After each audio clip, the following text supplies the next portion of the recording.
Bonjour à tous les amis, j'espère que vous allez bien. Nous sommes le mardi 5 juin 2018 et c'est parti pour la revue de presse.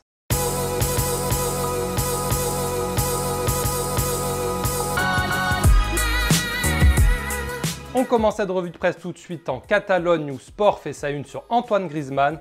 Comme vous le savez, hier matin, il y a eu plein d'informations contradictoires. Il y a d'abord eu le quotidien ABC, quotidien généraliste espagnol, qui a dit que Griezmann avait confié à ses proches qu'il allait rester à l'Atlético Madrid. Donc tout le monde pensait que le dossier allait être bientôt finalisé, que l'international français allait publiquement annoncer qu'il restait. Et quelques heures plus tard, l'entourage de Griezmann a dit à l'équipe qu'en fait, non, il n'y avait aucune décision de prise et que tout était encore sur la table, donc un départ au Barça était toujours possible. Et donc du coup, Sport, quotidien catalan, confirme cette information de l'équipe en disant que le Barça est très confiant et que de toute façon, le dénouement va bientôt être connu puisque Griezmann a déjà dit qu'il voulait être fixé sur son sort avant le début de la Coupe du Monde qui débute, je vous le rappelle, jeudi prochain en Russie. On part maintenant en France où l'équipe consacre un dossier très complet sur le mercato avec un point sur chaque club, chaque club de Ligue 1. Donc je vous invite à aller le feuilleter. Je ne vais pas vous dire toutes les infos qu'il y a dedans, mais j'ai quand même retenu 2-3 petites choses. Il y a pas mal de choses qu'on savait déjà, notamment sur l'intérêt de Marseille pour Balotelli, Buffon au PSG, etc. On apprend quand même que Clément Lenglet, alors ça c'est plutôt pour les informations européennes, que Clément Lenglet est bien courtisé par le Barça, mais pas que. Manchester United de Mourinho serait aussi très intéressé par le défenseur central de Séville, à tel point que l'équipe dit qu'il est entre le Barça et Manchester United et qu'on devrait bientôt également en savoir plus sur ce dossier puisque le joueur est actuellement en vacances et rentrera a priori début juillet. Et donc voilà, son avenir se dessine entre ces deux destinations. Autre information dans l'équipe importante, Falcao va être vendu par Monaco selon le quotidien français. Il est sous contrat jusqu'en 2020, il a plusieurs options, il a refusé par le passé la Chine. Selon l'équipe, la Chine est une vraie destination possible, mais il y a aussi le Milan dont on a déjà parlé.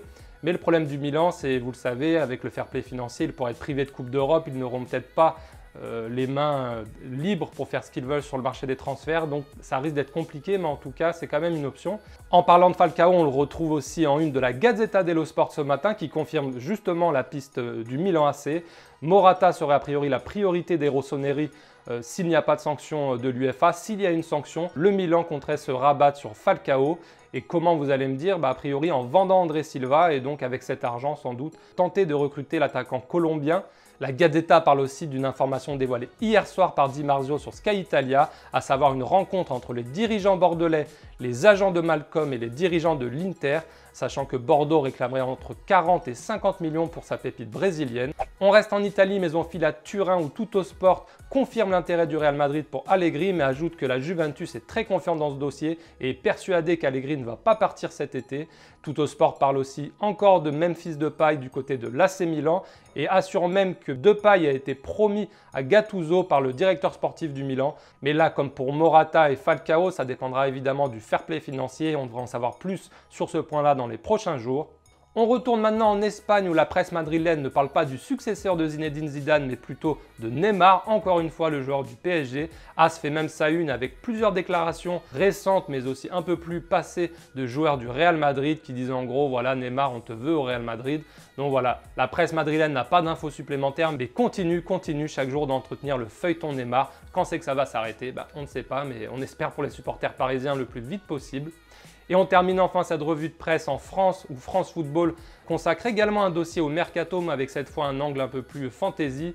En gros, France Football donne son mercato idéal pour chaque club de Ligue 1 mais publie également plusieurs interviews que je vous invite à lire. Il y a notamment une grosse interview de Paul Pogba mais aussi de Yaya Touré. Comme vous l'avez sans doute vu dès hier, Yaya Touré a en gros déglingué Pep Guardiola, disant notamment qu'il avait un problème avec les joueurs africains.